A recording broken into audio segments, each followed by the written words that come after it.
Bueno, estoy encantado porque ha venido esta noche un gran periodista colombiano, es una estrella en la televisión de su país, es un periodista muy inteligente y muy influyente. Hassan Nazar, un aplauso para él, por favor. Bienvenido. Jaime, mil gracias por la invitación, un placer para mí estar acá. Gracias a ti por venir, gracias a ti por venir. ¿Qué crees que debe hacer Trump con la caravana migratoria hondureña? Pues es un tema complejo porque su política migratoria ha sido justamente la de cerrar la frontera, la de no permitir que entre ningún tipo de inmigrante que no tenga recursos. Yo creería que acá hay un tema de fondo y es qué está pasando en Centroamérica y qué está pasando con estos gobiernos que cada que uno mira, Honduras, Nicaragua, son el número 2 o el número 3 más pobres del continente después de Haití. Porque estos países están teniendo estos problemas que generan unas economías inviables, claro, y por eso que generan esto. Y la gente se quiere ir. Entonces, por eso. Más allá de lo que Estados Unidos tenga que hacer, y en eso comparto la tesis donde son muy pocas personas, realmente eso no le va a hacer un daño estructural si entran o no a los Estados Unidos, si se les dan las condiciones para hacerlo. Lo que sí hay que mirar es qué está pasando con esos gobiernos centroamericanos. Trump ha tomado represalias contra Guatemala y Honduras, les ha dicho ya no les vamos a dar más dinero porque ustedes han provocado esta situación, ¿no? Pero, claro, como dices tú, Trump tiene que ser coherente a su retórica antimigrante. Es su discurso, y eso fue lo que lo llevó a la presidencia, tratar de ser proteccionista, tratar de hablar en una audiencia republicana, que además está enmarcada en que uno de los temas principales es el muro, es la frontera, pero Estados Unidos siempre será un país de inmigrantes, Jaime. Sí. Siempre. Aquí terminarán llegando cerebros fugados de muchos lugares, y lo que hace grande a este melting pot, lo que hace grande a los Estados Unidos, es eso, es el flujo migratorio. Digamos, ¿cuál sería el principal riesgo de dejarlos entrar a estos 3.000 o 2.000 o 5.000? Yo no creo que sea un riesgo desde el punto de vista político, porque claramente sus prioridades y sus preocupaciones en este momento son otras. Debe estar más centrado en lo que estaba pasando con el periodista Khashoggi y sus relaciones con Arabia Saudita. Su audiencia en este momento está más centrada también en las elecciones de medio término en los Estados Unidos, de qué va a pasar con esos procesos, si cambia el Congreso o no, a ver si le hacen un impeachment. Entonces, los grandes temas de la política nacional en Estados Unidos yo no creo que vayan a pasar ahora por ese tema migratorio. O sea, nosotros estamos mirando a la caravana, pero Trump y su gente no tanto, ¿no? Yo no creería. Yo creo que eso es más un tema que a nosotros nos concierne y nos importa mucho, porque son hermanos latinoamericanos. ¿Pero no crees que va a tener un final feliz? No, no lo creo. Creo que claramente la frontera va a estar cerrada, que no los van a estar esperando con bombos ni platillos, que no esperen a la Guardia Fronteriza diciéndoles bienvenidos y sigan. Y ya lo vimos con los antecedentes que pasó incluso con la separación de familias, que eso sí me pareció realmente traumático. Que quebranta los pilares fundamentales de este gran país, que es separar familias. Innecesaria. Y ya que mencionaste el caso del periodista Khashoggi, bueno, yo no lo conocía, no lo tenía en el radar, no lo había leído nunca, lo he leído póstumamente. Pero no se puede entender la torpeza del príncipe heredero saudí. ¿Sí? ¿Por qué ocurre esto? ¿Por qué lo manda a matar? ¿O tú crees que no lo manda a matar, que lo manda a secuestrar? Eso está definido. Esto es una monarquía absoluta. Las monarquías absolutas son como cuando hablábamos del rey Luis XIV, el Luis XIV. El État c'est moi, el Estado soy yo. Y la monarquía absoluta saudí, al igual que la catarí, al igual que la de Emiratos Árabes o la de Bahrein, tienen el control absoluto de todo. No hay absolutamente una dependencia que sea autónoma. Todo pasa por el monarca. Claramente lo que pasa es que es un hombre que ha hecho ya y se le ha permitido hacer unos pasos que terminaron en esto. Lo primero que hizo fue meter preso a toda su familia, convertir en Hotel Ritz, en un campo de tortura. Pero a sus primos, ¿no? A sus primos, y muchos tuvieron que pagar incluso, como el príncipe Ben Walid, más de $1.000 millones para poder salir. Exacto. Entonces, esto ya es una escalada donde claramente lo que quería era a la oposición mantenerla al margen y a sus críticos, pero fue algo totalmente macabro y desproporcionado. Sí. Claro, o sea que es un abuso más. A ti no te sorprende, es una monarquía despótica, intolerante, no creen en la democracia, en la libertad de prensa, es un abuso más, ¿no? Pero entonces él probablemente habrá calculado, no, Trump no me va a castigar si mando a matar a Khashoggi. Y en efecto, Trump no va a tomar unas represalias duras contra él, ¿no? Acá hay dos cosas sobre la balanza, y es internamente esto que representa. Yo lo que veo es que jamás se imaginaron que el impacto de este asesinato iba a tener una repercusión internacional tan grande como lo ha tenido en el marco de derechos humanos. Sí. No solo les ha sorprendido. Muchísimo. Eso es lo primero. Y lo segundo es que un país como los Estados Unidos, que en este momento tiene estos contratos de armamento por $100.000 millones con Arabia Saudita, que tiene $30.000 millones con Israel, que está financiando también armamento para los Emiratos Árabes, todos pretendiendo y armando que el gran temor es el temor iraní. Claro, este es el punto crucial y tú lo sabes porque tu apellido proviene del mundo árabe, de Palestina. Palestino. Pero Estados Unidos está con los Emiratos, con Qatar, con Arabia Saudí, con Egipto, contra Irán. Claro, no. Contra Irán. Irán es el gran enemigo. Y es una amenaza real. Claro. No es un invento, no es una historia fantástica. Hay una puja de poder entre sunitas y chiitas, y los sunitas son Arabia Saudita y los chiitas son Irán. Exacto. Y claramente lo que hay ahí es una lucha de poder en el marco de una zona estratégica para los Estados Unidos como el petróleo y el gas, y claramente hay que financiar a los socios. Los socios en este caso son las monarquías saudí y Emiratos Árabes. O sea que Trump no se va a pelear con Riyadh, No Ni lo con veo. Dubái, No, es que ya lo ni vimos con con la visita que tuvo el secretario Pompeo, incluso, y en los diálogos. ¿Viste cómo le sonreía? Que le sonreía, dijo que creía, que esperaba, que él iba a esperar el informe. Sí, muy decepcionante, muy decepcionante. Ahora, ¿dónde queda el presidente turco, que para mí es un dictador, Erdogan? Digamos, Turquía tenía una cierta alianza con Arabia Saudí. Han tenido relaciones muy tensas. En varios temas, porque Turquía es un jugador de OTAN y es un jugador que para los países occidentales es importante porque ahí tienen su base de misiles apuntando hacia Rusia.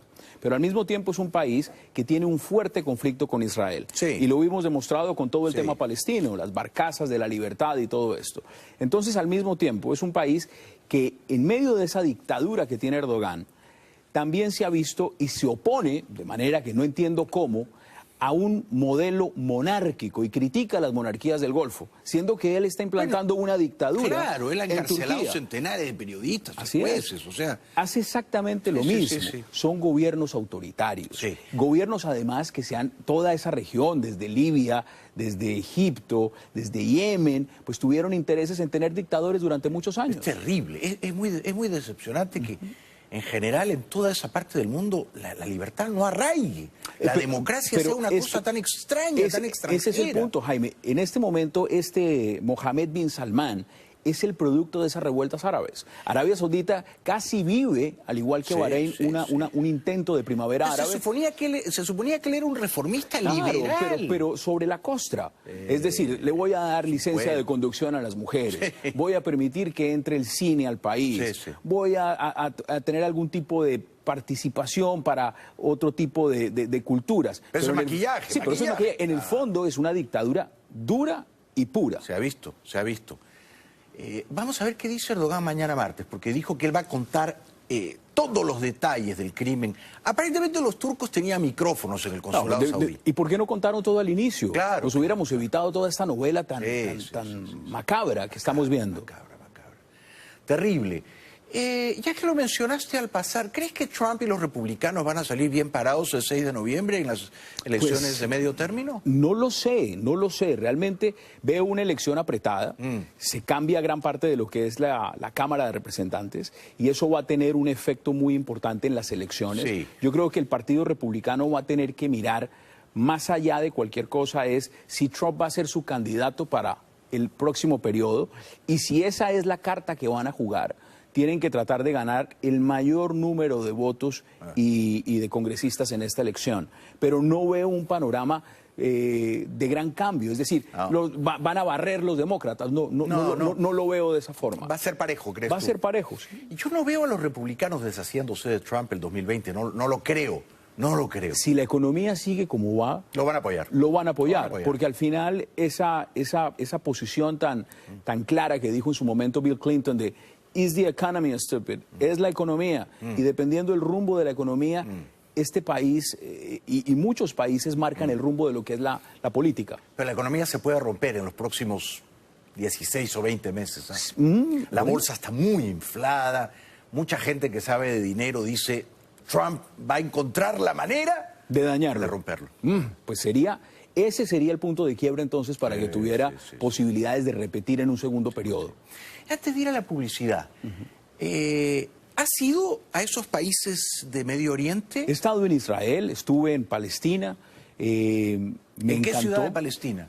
Estuve justamente en Ramallah. Ajá. Estuve en un viaje oficial que se hizo a Israel, en Tel Aviv. Crucé la frontera, estuve cerca al Líbano, fui a los altos del Golán para ver Siria y cruzamos a Ramallah pues para conocer todo el legado de lo que es la historia familiar. Claro. Y ahí estuve en Belén. Fascinante. Un viaje fascinante, un país alucinante. Además, yo como palestino, invitado por la comunidad judía colombiana y el gobierno israelí, con los que tengo entrañables y respetuosas relaciones, como debe ser.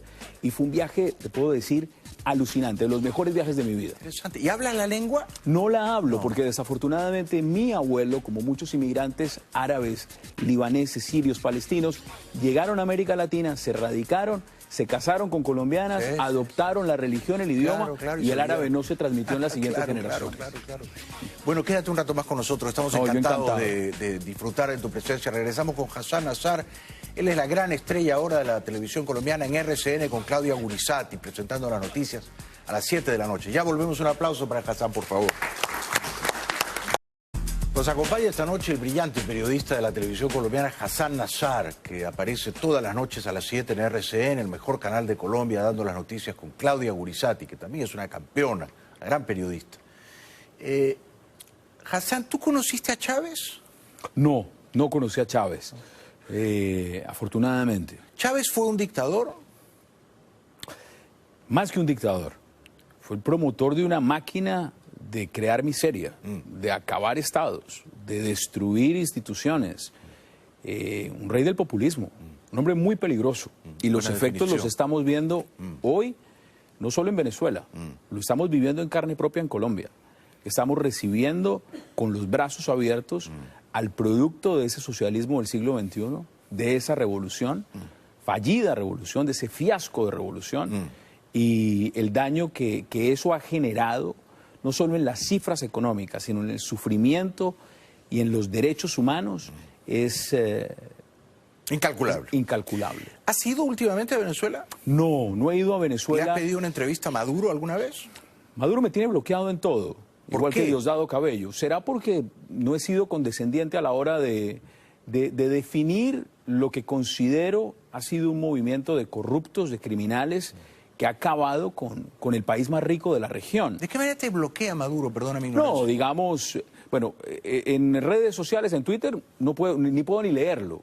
Diosdado Cabello igual, no puedo ni siquiera leer qué escriben. Te han hecho un favor, hombre. No, por supuesto, pero además nosotros, y cuando digo nosotros como colombianos, como periodistas, quienes hemos narrado los hechos desde un canal como NTN 24, y hemos tenido que escuchar las voces de la oposición, las voces del chavismo incluso, porque hemos sido supremamente pluralistas, escuchar todos los argumentos, y de ver ese drama, de ver esa tragedia, pues es gente que no quiere realmente ni siquiera tener contacto ni con este lado de la opinión, con este lado de la democracia, porque aquí hay democracia, y entonces hasta la señal de NTN 24 terminó siendo censurada en Venezuela. Entonces ellos con quienes tienen posiciones definidas, argumentadas sobre lo que pasa en Venezuela, pues no quieren tener contacto. No. Es verdad. ¿CNN en español sí se ven los cables en Venezuela? Creo que CNN incluso sufrió después la misma situación que NTN 24. Sí.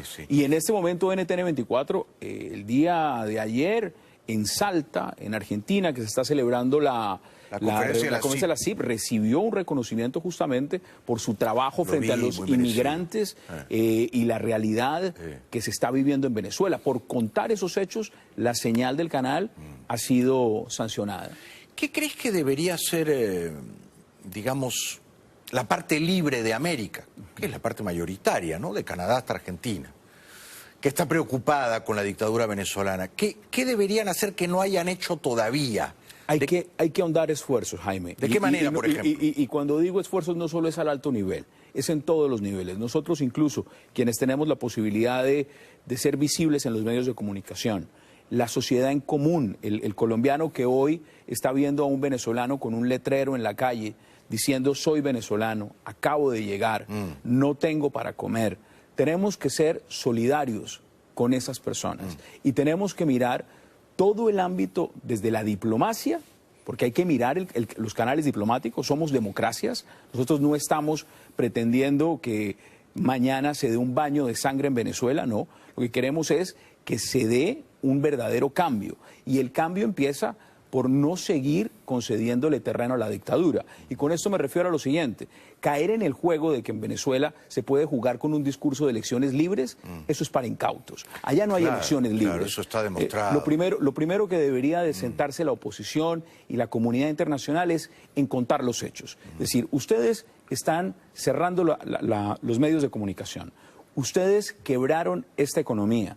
Ustedes trabajan de la mano de narcotraficantes, ustedes violan los derechos de la oposición, ustedes han sometido a una población al éxodo, ustedes han cometido crímenes y esos crímenes hay que llevarlos a los tribunales internacionales. Ahora, déjame hacerte algunas preguntas concretas. ¿Tú aprobarías que Estados Unidos decretara un embargo petrolero a Venezuela, que dejara de comprarle petróleo a Venezuela? Pero es que las relaciones entre los Estados Unidos y Venezuela, a través, por ejemplo, de Citgo, que son estas bombas de gasolina, son 12.000 bombas de gasolina. O sea, el negocio para los Estados Unidos con Venezuela ni siquiera creo que sea un problema de embargar el tema del combustible. Pero para Venezuela es muy sensible, ¿eh? Por supuesto que lo es. El 80% del dinero en efectivo que entra a Venezuela proviene de la refinería de Estados Unidos. Lo que pasa es que Venezuela ya es una economía que se mueve paralelamente con otras cosas.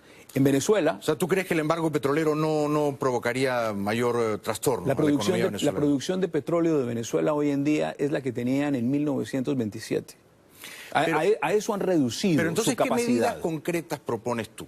Yo, por ejemplo, si fuera Trump, diría, no les compramos ni un barril de petróleo más y no les vendemos gasolina. Se lo compran los chinos, se lo compran los rusos. No creo.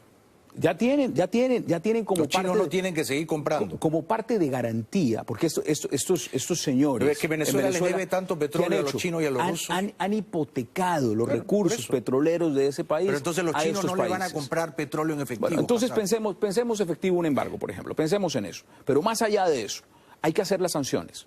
Estados Unidos debe de continuar con un tema de sanciones directas. Pero las sanciones son a individuos. Sí, pero hay que continuar con eso porque hay que hacerlos visibles. ¿Tú crees que con eso tumbas a la dictadura? No, porque si esos individuos no tienen propiedades ni dineros acá, no les afecta la sanción. Es que la dictadura no se tumba solo desde afuera. La dictadura se tumba desde adentro. ¿Cómo?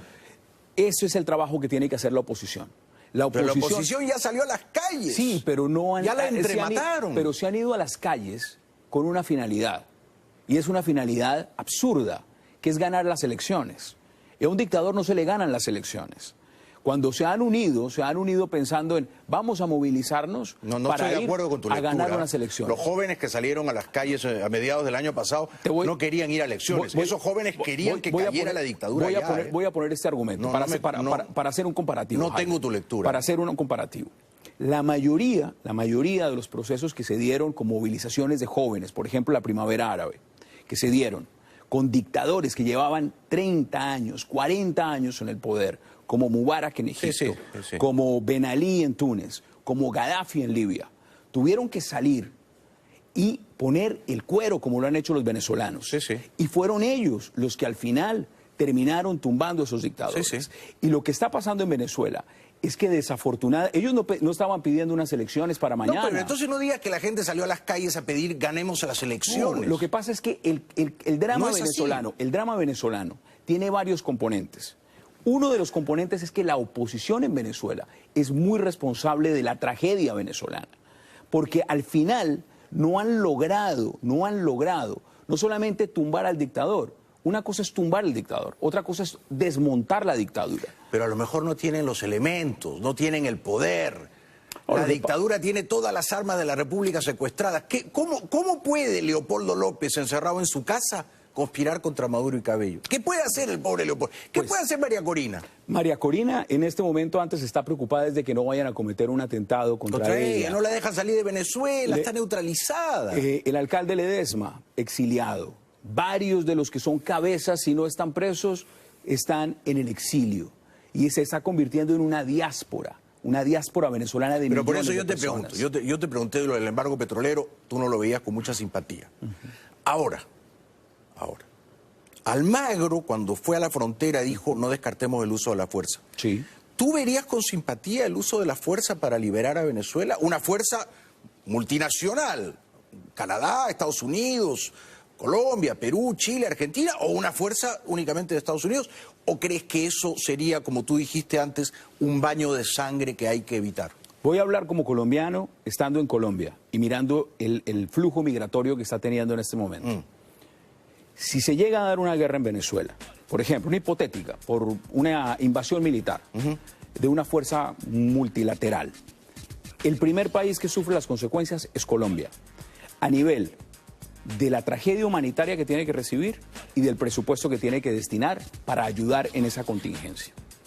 Podemos saber cuándo empieza la intervención militar, no cuándo termina. Yo soy de los que creo que... ¿Tú crees eso de verdad? No, voy a terminar el argumento. Yo creo que en este momento lo que está pasando en Venezuela es un drama humanitario que no lo veo, te lo digo honestamente, no lo veo cómo se pueda resolver con una intervención militar extranjera. No lo veo de esa forma. Sí creo profundamente ¿Y entonces que cómo darse, crees tú que se resuelve? los militares internamente en Venezuela son los primeros que tienen que entender la voluntad de su pueblo. Eso fue lo que pasó en las primaveras árabes. Las primaveras árabes fueron los militares los que dijeron, este títere que está acá es el que está masacrando al pueblo. Es este títere corrupto el que está acabando las instituciones. El problema es que Almagro ha dicho hay 22.000 cubanos sembrados, espías todos en Caracas y en Venezuela en general. Es muy difícil para un grupo de militares venezolanos alzarse en armas contra la dictadura. No pueden conspirar, los tienen muy vigilados. No solo eso. Es muy improbable. Forman parte, los militares, la cúpula militar, la gran cúpula militar, forma parte de un aparato de corrupción. El cartel de los soles dedicado al narcotráfico, las instituciones, el presupuesto, las grandes empresas como PDVSA, manejadas también por militares. Pero bueno, ¿tú prefieres un golpe militar venezolano a una invasión a una fuerza multinacional? Yo lo que creo, Jaime, es que esto es un tema de gran calado para la región, para América Latina como tal. Nosotros podemos tener posiciones... Yo no estoy de acuerdo contigo en dos cosas. Bueno. Primero, en que una invasión militar nunca se sabe cómo termina. Mira, esa es una bonita frase. En Panamá terminó genial. Bueno. Entraron, capturaron al narcodictador, se refugió un tiempo entre los curas, lo trajeron acá, disolvieron al ejército y se acabó. Con una ventaja, ¿no? Ya los Estados Unidos... Tenían una base, bueno. Eran dueños de Panamá. No eran dueños de Panamá. Panamá se convirtió en un... Ese es otro típico argumento contra los Estados Unidos. No eran dueños de Panamá. Pero yo no soy antiestadounidense, al contrario. Entonces no digas eso. Quiero mucho este país, pero creo profundamente en lo siguiente. Creo que la situación en Venezuela es la prioridad número uno de América Latina. ¿Pero cómo puedes decir que si Estados Unidos usa la fuerza, eso va a afectar principalmente a tu país? Es que la fuerza militar de los Estados Unidos es un país supremamente poderoso, Jaime. Y es un país que puede ejercer presión de muchas formas. Sí, claro. De muchísimas formas. Una de las formas más efectivas para hacerlo es la presión económica, que es la que tú propones. Y pero dices, tú dijiste que no, tú dijiste que no. Pero es que ya se están poniendo sanciones. No. No, mira. La refinería le han dicho a Trump, déjame terminar, le han dicho, no nos cortes el negocio. Si nosotros dejamos de comprarle petróleo a Venezuela, la gasolina en los estados del Golfo sureños va a subir. Si la gasolina sube, vas a perder votos, no te metas con nuestros bolsillos. Y Trump ha dicho, perfecto muchachos, sigamos haciendo negocios con Maduro. Y hago una pregunta. ¿La prioridad en la política exterior de los Estados Unidos hoy en día es Venezuela? No lo es. Pero es mi prioridad en mi agenda de preguntarte. Sí. No, pero me refiero. Para los Estados Unidos hoy en día, las prioridades en su agenda internacional, desafortunadamente, más allá de la retórica, no es Venezuela. Sobre eso no te puedo contestar. No es Venezuela. Evidentemente no. No lo es. Pero mi prioridad sí. La mía también. Mi prioridad sí. La mía también. Y llevo los últimos años, como varios periodistas en Colombia, denunciando los abusos, los crímenes de la dictadura. Pero ¿cuál es tu problema? Mira, te voy a decir cuál es tu problema. Tú dices, embargo petrolero, mejor no, porque entonces luego los chinos le compran petróleo a Venezuela. Ok. ¿Uso la fuerza? Uy, no, porque Colombia va a ser el país más afectado.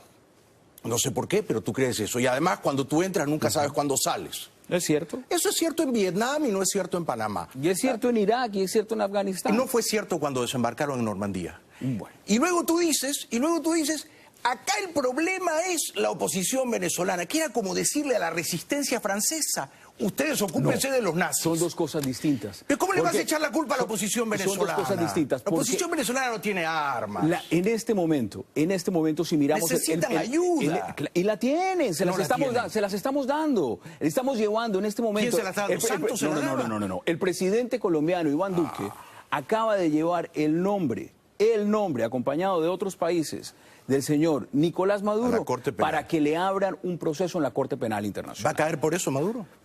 Yo no sé si ¿Tiene tanques la Corte Penal? ¿Tiene aviones de caza? No sé si vaya a caer por eso, Jaime. Lo que sí estoy seguro... Maduro se micciona en la Corte Penal. La Corte Penal Internacional tendrá que tomar decisiones sobre el tema venezolano. Tiene un valor moral, pero no va a caer Maduro por esa denuncia. No, es que yo no estoy diciendo que vaya a caer por la Corte Penal Internacional. Yo lo que estoy diciendo es que los canales que está usando Colombia y que está usando Canadá y que está usando Francia y que está usando el propio Almagro. Son plausibles, pero son insuficientes. En eso estamos de acuerdo, no son suficientes, pero están usando canales disponibles y que vale la pena seguir adelante. Regresamos con esta apasionante conversación con un gran periodista colombiano, Hassan Nazar, después de la pausa. No nos dejen solos, ya volvemos. Bueno, para mí es un gran honor estar conversando esta noche con Hassan Nazar, que es un brillantísimo periodista de la televisión colombiana. Está todas las noches a las 7 en RCN, reportando la actualidad con Claudia Gurizati. A ver, vamos a hablar un poco de Colombia. ¿Tú dices por quién votas o prefieres no decir? ¿Votaste por Duque o votaste por...? Voté por Duque, voté no en el plebiscito. No, mis posiciones son definidas, claras. Saludo tu voto por Duque. Y creo además que uno tiene la responsabilidad de decir qué piensa para que la gente sepa que lo que uno está diciendo o puede estar de acuerdo o en desacuerdo, de eso se trata, pero que conozcan lo que uno piensa. Muy bien dicho. ¿Y votaste por Duque en ambas vueltas? Voté por Duque en ambas vueltas. ¿Crees que va a ser un buen presidente? Deseo que sea un buen presidente. ¿Ha comenzado bien? Ha comenzado bien después de todo lo que nos dejaron, porque se nos dejaron algo terrible. ¿Santos no fue un buen presidente? Para nada. ¿Por qué? Porque fue un hombre que polarizó el país, lo fragmentó, lo dividió. Fue un hombre además que hizo algo que me parece que es lo peor que uno puede hacer en democracia, y es prometer algo, hacerse elegir y gobernar con otras banderas. Sí. Y eso fue lo que hizo. Lo que el legado que nos deja, un proceso de paz que además fue derrotado en las urnas, que fue vencido por la mayoría de colombianos, es realmente nefasto. Bueno, su hermano ha contado en un libro que quiero leer que Santos quiso renunciar la noche en que se conoció que él no había ganado en el referéndum, que Santos quiso renunciar. Él debió hacerlo. Sí, debió hacerlo. Debió hacerlo. O por lo menos debió acatar la voz de la mayoría. Seguramente su hermano y sus amigos no lo dejaron renunciar. Le habrán dicho no renuncies, pero evidentemente es una derrota política, que si esto fuera un régimen parlamentario, lo primero que tenía que hacer era salir y decir, hasta luego. Por supuesto. Me voy. Pero por supuesto. No hay nada que hacer. Además, el triunfo de Duque fue una derrota sonora de Santos y sus aliados, ¿o me equivoco? Sin lugar a dudas. Claro. Es que el camino del plebiscito lo que marcó fue la senda de un cambio de modelo en Colombia. Y cuando digo un cambio de modelo, no es el modelo económico, no. Es la percepción del proceso de paz. Ahora, la gran pregunta, y tú sabes más que yo, es ¿por qué Santos hizo todo aquello? O sea, ¿por qué traicionó al uribismo? Nada más ganar en 2010. ¿Por qué polarizó al país viciosamente, como has descrito tú? ¿Por qué hizo todo eso? Esas son sus convicciones. Es que un camaleón cambia de color, pero al final sigue siendo un camaleón. Y aquí es una persona que cambia de color, dependiendo en dónde está. ¿Pero él tiene convicciones o lo que tiene es...? Debe tener convicciones. Ambiciones. Lo que pasa es que sus convicciones y sus ambiciones debió exponerlas desde un principio. Si él hubiera dicho, si él hubiera dicho, a ver, yo estoy en campaña en el 2010, yo quiero negociar un proceso de paz con las FARC, no hubiera sido electo presidente ni de la Junta Comunal de su edificio. Exactamente. Nadie hubiera votado por él. Él obtuvo un mandato por moral. Un sector. Claro, que no cumplió. No, es que él votó. Él prometió a su electorado, a los que votamos por él la primera vez, una cosa totalmente distinta. Sí. Ahora, yo no sé tú, pero a mí me enferma ver a los terroristas de la FARC en el Congreso de tu país. Me pone mal. Eso es... Deberían estar en la cárcel. A ver, no han ido ni siquiera a un tribunal. No. No han ido a un tribunal ni a contar la verdad. No pagado una multa. No han ido a un tribunal a confesar sus crímenes. Pero lo más grave... Hay unos que ya están de vacaciones, ganando salario de congresistas, legislando y sobre todo lo peor, queriendo una nueva narrativa del país, donde ahora ellos no son los victimarios, sino ellos son las víctimas. Esto es increíble. Entonces, y el Estado les tiene que pagar un salario por ser congresista. Pero por supuesto. Ahora, Además, qué delicia ser congresista sin haber puesto votos. Por Dios. Porque para ser congresista hay que hacerse elegir, ¿no? ¿Dónde se ha visto hay que eso? salir y ganarse unos votos. ¿Dónde se ha visto Pero eso? esta gente llegó gratis. Esto es increíble, Hassan. Uribe fue un buen presidente porque en este punto es un punto muy sensible. Sí. Tengo buenos amigos periodistas, Jorge Ramos, por ejemplo, lo quiero mucho, pero Jorge dice, no, Uribe no fue un buen un buen presidente, Uribe cambió la Constitución, se hizo reelegir y etcétera. ¿Tú qué piensas? Yo creo que Álvaro Uribe es el hombre que permitió que Colombia sea hoy en día lo que es. Si Álvaro Uribe no hubiera estado en el momento en que ganó las elecciones, Colombia no estaría con el crecimiento que ha tenido, el desarrollo que ha tenido.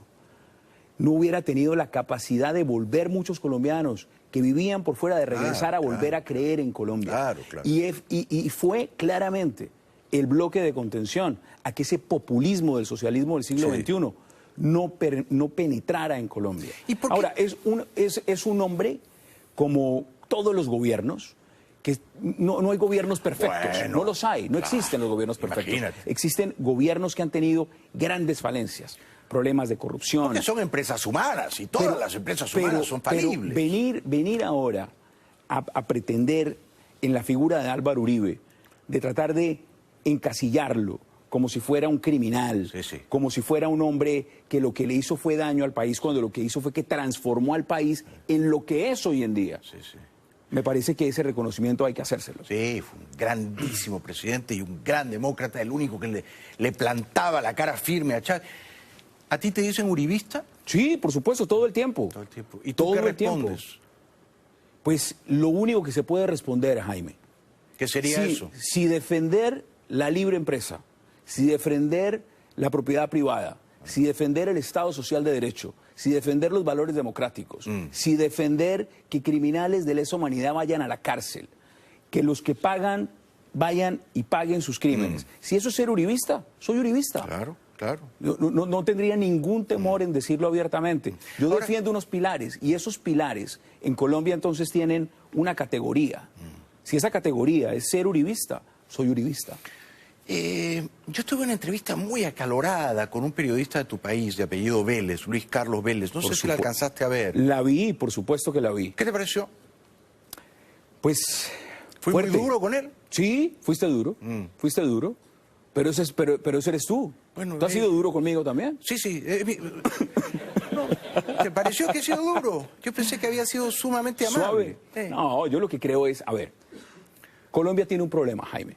Y es un problema de poder definirse abiertamente y claramente con lo que uno dice y piensa. Sí, a mí me gusta la confrontación transparente. No, a mí, yo por lo menos siempre parto de una base. Claro. Yo tengo una manera de ver la vida y quienes me conocen y me aprecian o me critican saben perfectamente qué pienso. Sí, ¿dónde estás parado? En dónde estoy. Exacto. Yo no tengo medias tintas. Yo estoy ahí.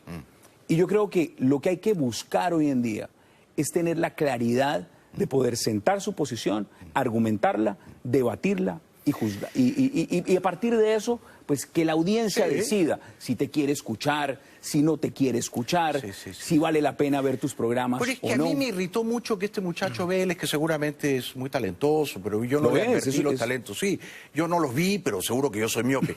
Que dijera que la historia iba a tratar con gran benevolencia a Santos. Es decir, que Santos iba a pasar a la historia como un gran presidente colombiano. Yo esto no me lo pude digerir. Era un sapo muy grande de tragar. Lo que pasa, Jaime, es lo siguiente. Esa es la fantasía de Juan Manuel Santos. Sí, claro. Y es la que él vende. Claro. Es la que él vende. La que vendía además con dinero del Estado. No. Y ese es su idilio. Sí. Y todos quienes defienden el legado de Juan Manuel Santos dicen, la historia lo juzgará. Pues eso decía Fidel Castro también. La historia me juzgará. Y por supuesto, todos aquellos que tienen sueños hedonistas de ser más y de trascender en la historia, tienen esos sueños de que la historia me juzgará. Yo creo que la historia lo está juzgando hoy. Lo juzgó en el 2016 cuando perdió el plebiscito. Exactamente. Lo juzgó el año pasado cuando se vio como sus candidatos no tenían posibilidades de llegar. Y lo juzgó en estas elecciones. Sí, sí, sí. Entonces, eso ya está pasando. Esa es la transformación de Colombia. Pensar más allá, pues sí, miraremos en unos años. Y si miramos en unos años más allá, ¿tú quieres seguir siendo periodista o te gustaría ser político? Pues Jaime, yo estoy feliz en el lugar en donde me encuentro. Pero no descartas hacer política. Pero es que yo, hacer política, ¿qué me implicaría? Y te voy a dar un ejemplo. Postularte a un cargo público, Sí, postularte pero al Congreso, a alguna alcaldía, a la presidencia. Una persona como yo, en la política en Colombia, con todos los problemas que hay, y te quiero decir en este sentido, he visto personas muy capaces que han terminado desilusionados de la política, por una razón, porque no pueden tener misión de servicio, terminan involucrados en investigaciones, otros terminan untados en escándalos.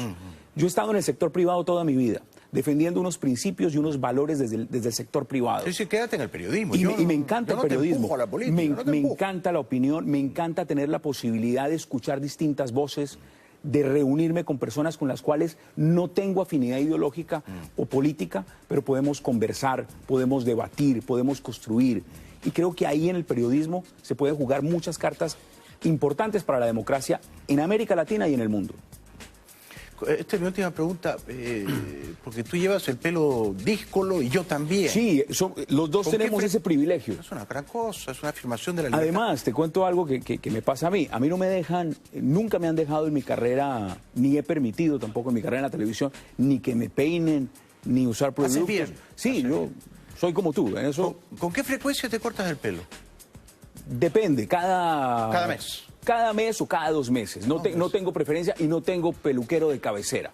A la primera persona que veo que creo que tiene como el toque, le digo, córtemelo usted. Pero a mí me gusta cómo te queda así, me gusta. Muchas gracias. Sí, sí, sí. No te vayas a hacer un corte así muy convencional, no. No, ya no estoy para eso. Ya a esta edad, 43 años, hay que dejárselo como está. Gracias por haber venido, me ha encantado conversar contigo. Gracias por la invitación, un verdadero placer estar acá. ¿Fue muy duro contigo? Yo creo que siempre tú tienes personalidad y la personalidad se expone y se argumenta al aire, ¿no? Habrá temas en los que estamos de acuerdo y otros no. Exactamente. Gracias y hasta pronto. Hassan Nazar, Gracias. un aplauso para él, por favor. Gracias. Regresamos después de la pausa.